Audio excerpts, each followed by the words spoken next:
will be discussing my senior research project, which tested the effects of protein supplementation on running performance. Before venturing into my project, I would like to share some information about myself. My name is Juan Gonzalez, but I prefer to be called JC. I am currently a senior at Tunstall High School. However, in the fall, I will be attending the University of Virginia in order to major in accounting. Before conducting my project, I first had to select a topic. I have been involved in running sports since my freshman year of high school through cross country and track. While traveling on the bus towards races, I noticed that several of my teammates were eating protein bars. When I asked why they were eating the bars, they were unable to give me a clear answer other than, "It's good." This prompted me to examine current literature on protein supplementation, which caused me to realize that there is scarce research. There is also vastly conflicting data, which has led to inconclusive results on the efficacy of protein supplementation. The real-world relevance of this topic is that it could allow for faster running times, which is a desirable outcome. It is noteworthy that in races, even a 1% increase in performance could be the difference between receiving a medal or not. Because only a small performance increase could help athletes win races, several scholars have written papers on the theoretical benefits of protein supplementation in order to encourage further research. To start with, it is theorized that protein supplementation would allow for faster rates of protein synthesis. Protein synthesis is defined as when muscles recover from exercise or other muscle damaging activities. Faster rates of protein synthesis would lead to a better recovery and consequently better performances. Furthermore, another theoretical benefit is prolonged exercise tolerance. Researchers believe protein supplementation could allow athletes to complete the same intensity run for a longer duration of time or distance. The final noteworthy benefit is that researchers believe that protein supplementation can compensate for nutritional deficiencies. Few recreational runners have optimal diets, which is why this is significant. Unfortunately, despite all of these well-written papers, numerous studies on this topic have flaws that undermine their validity. This is caused by two main reasons, the first of which is low statistical power. A systematic review conducted by McClellan and others, 2014, found that out of the 27 studies they reviewed, an overwhelming majority of them included 10 or fewer participants. My study included 30 participants, which on average is about 4 times as many participants as those studies, which helps to strengthen its statistical power. The other major reason for conflicting data is that the participants in a multitude of studies received varying amounts of protein supplementation. Another systematic review conducted by Pasiakos and others, 2014, reviewed 28 studies and found that in an overwhelming majority, the researchers used improper techniques to measure out the amount of protein powder each participant would receive. I have included a visual aid on the right in order to help me demonstrate this. They found that the researchers did not use any standard measuring technique, which resulted in some participants receiving more protein powder than others. They used protein powder in order to save on money, as on average, protein bars cost 3 times as much than protein powder for the same quantity. My project was not hindered by this, which is why I decided to use protein bars, because using protein bars ensures that each participant would receive the same amount of protein. Before conducting my project, I had to develop a research question. I decided to investigate the following research question. What are the effects of protein supplementation on running performance? After developing my research question, I needed to establish a null and research hypothesis. A null hypothesis is accepted as a status quo, which means that my null hypothesis is that if the participants ingest protein supplementation, then there will be no difference in running performance. My research hypothesis, therefore, is that if the participants ingest protein supplementation, then their running performances will be enhanced. When I finished determining my hypotheses, the next step was to identify the variables in my experiment. My control group was a trial when the participants did not receive protein supplementation, as they had no treatment. This would mean my independent variable was the trial when the participants received protein supplementation, as they had a treatment. My dependent variable, therefore, is the participants' mile times. There were several constants in my experiment, the first of which was the location I conducted it. Each participant ran at the Tunstall track. Another constant was preparation, as each of the participants completed the same warm-up stretches and warm-up run. The protein supplementation itself was a constant, as each participant received the same amount of protein.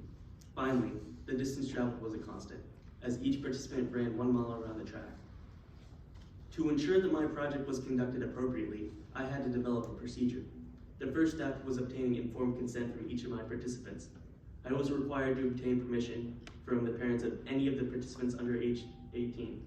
In addition, I received permission from the Pennsylvania County Schools Administration as well as Dr. Bocock. The next step was to gather my materials. I needed several materials in order to complete my experiment, the first of which was permission to use the tonsil track. The second was a stopwatch in order to measure the participants' mile times. And finally, the protein bars. I bought Quest protein bars as they are consistently rated highly amongst several sources. My participants were recruited from Tunstall High School, and the majority consisted of members of the cross-country and track teams. I included 30 participants in this experiment. Further steps of my procedure included checking the weather in order to ensure that the conditions of each day would be relatively similar. After checking the weather, I sent participants information about what dates they could participate in, as well as used a random number generator to determine when they would receive their protein supplementation. Following that, on the actual testing days, I recorded various data such as weather, humidity, wind speed, temperature, and other relevant information. After recording all of that data, I explained to each of the participants what the experiment would actually entail. After explaining the experiment, I instructed the participants to complete a 2-lap warm-up, as well as several warm-up stretches in order to reduce the chance of injuries. After running the mile on the track, I advised each of the participants to run a 2-lap cool-down in order to further mitigate the possibilities of injury. After all of the participants completed the experiment, I compiled all of the raw data into an Excel spreadsheet. I then conducted statistical analyses on the data. When analyzing my data, I used a paired t-test, as it is the best statistical test for my data. At the 0.05 significance level, the null hypothesis was not rejected with a p-value of 0.18.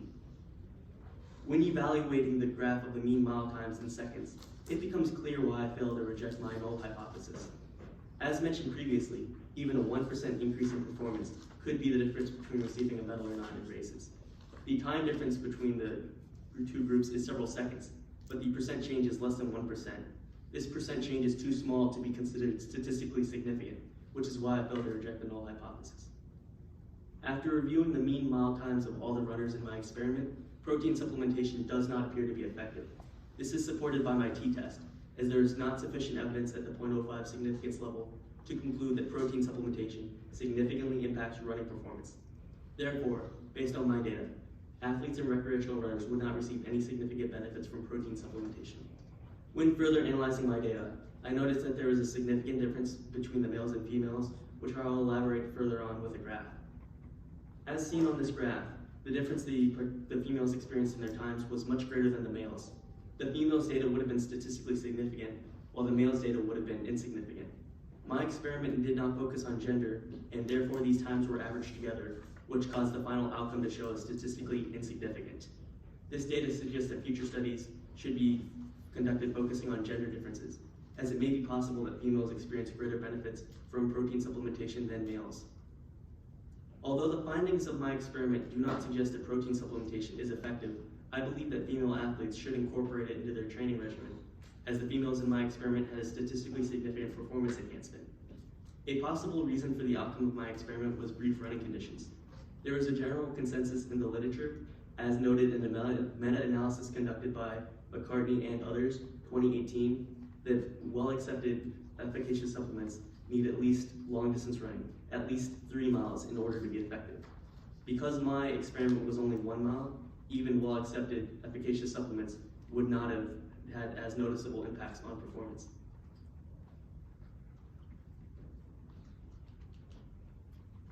The most glaring limitation present within my experiment design was the varying weather conditions caused by having multiple trial days. The trials were held on multiple days in order to allow more individuals to participate in my experiment, but this resulted in the weather being different on each trial. A solution for future studies would be to conduct their project using an indoor track, of which I was unable to gather permission for. Another serious limitation regarding my study was the placebo effect. Due to participants knowing when they received the protein supplementation, this may have caused the amount of effort they exerted to vary. Although this could have been fixed with alternative supplementation methods, such as protein powder, I feel as though the drawbacks of those techniques outweigh the benefits. The final major limitation in my experiment was the poor sampling technique I used for selecting participants. I used a volunteer sampling technique which resulted in most of the participants consisting of members of the cross-country and track team. These members do not represent the general population. The most significant finding from my project was the vastly different times based on gender.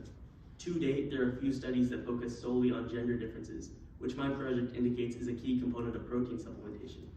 Although the results of my study may have been by chance, I believe that future studies should focus on gender differences in order to determine if females can gain more benefit from protein supplementation than males. The data from my study indicates that there is potential for major breakthroughs to be discovered if future studies focus on gender differences, which is why I would strongly suggest that this topic be studied more thoroughly in the future. The most valuable lesson that I learned while working on this project is that it is necessary to ask others for help. The scope of this project was tremendous, and I certainly would not have been able to complete it without assistance. I've had difficulties asking others for help in the past because I did not want to inconvenience them or disrupt schedules. With the constant work on this project, I came to realize that it is acceptable to reach out for help and is sometimes required in order to achieve major goals. I would now like to thank everyone who played a crucial role in assisting me with my project. I wish to give Ms. Long a special note of thanks. Ms. Long gave me constant support and much needed encouragement throughout my project, which helped me complete it.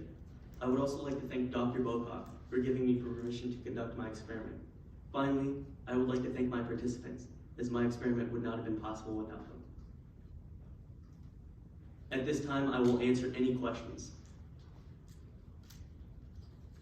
Ms. Martin?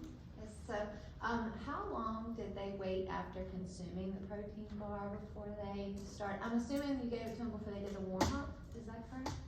Okay, so how long before they did the warm-up? Ms. Martin asked how long I had the participants wait before completing the mile. I gave the participants the protein bar before they completed the warm-up, and then I timed it 30 minutes right after I gave them, so they waited 30 minutes before they could do the warm-up.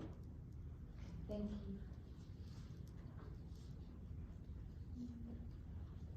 Ms. Sanchez?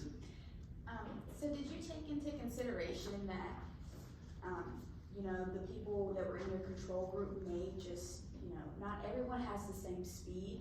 So did you take into consideration that maybe the people in the control group were just simply slower or faster than the people that were actually that had the protein bars is kind of what I'm thinking, if you didn't time them before they had the protein bar versus after, I guess I don't understand how you come to the conclusion that it wasn't effective. Could you please repeat your question? I'm sorry, that was confusing. So I was just asking that, if you didn't time them before they ingested the protein bar versus after each person individually, how do you know that it wasn't effective, that the protein bar didn't help them run, is basically what I was asking. Ms. Sanchez is asking me if I didn't time them before and after, how did I know it was not effective? Each participant it was randomized. Each participant had one trial when they would receive the protein bar and one trial when they did not. I conducted statistical analyses on the mean mile times of the data, and those analyses indicated that the protein bars were not effective, as the p-value was 0.18. Thank you. Dr. South? How did you choose the protein bar that you used? Dr. South asked how I chose my protein bars. I looked online and found that Quest protein bars were consistently rated highly because they contain the proper amount of ingredients, they have a high amount of protein, and they don't taste that bad. Some protein bars out there taste like toothpaste, and I don't want all my participants to complain. Good, thank you. Ms. Ashworth? I have a question for you again about the protein bars. Did you happen to check with any of the participants if they were allergic to any of the ingredients? Because there's so many different things added to those. Ms. Ashworth is asking if I checked for food allergies. The informed consent form that I had each participant fill out had a section that asked if they had any food allergies. 3 people had peanut allergies, and so I couldn't have them complete my experiment in any way, which I was very sad.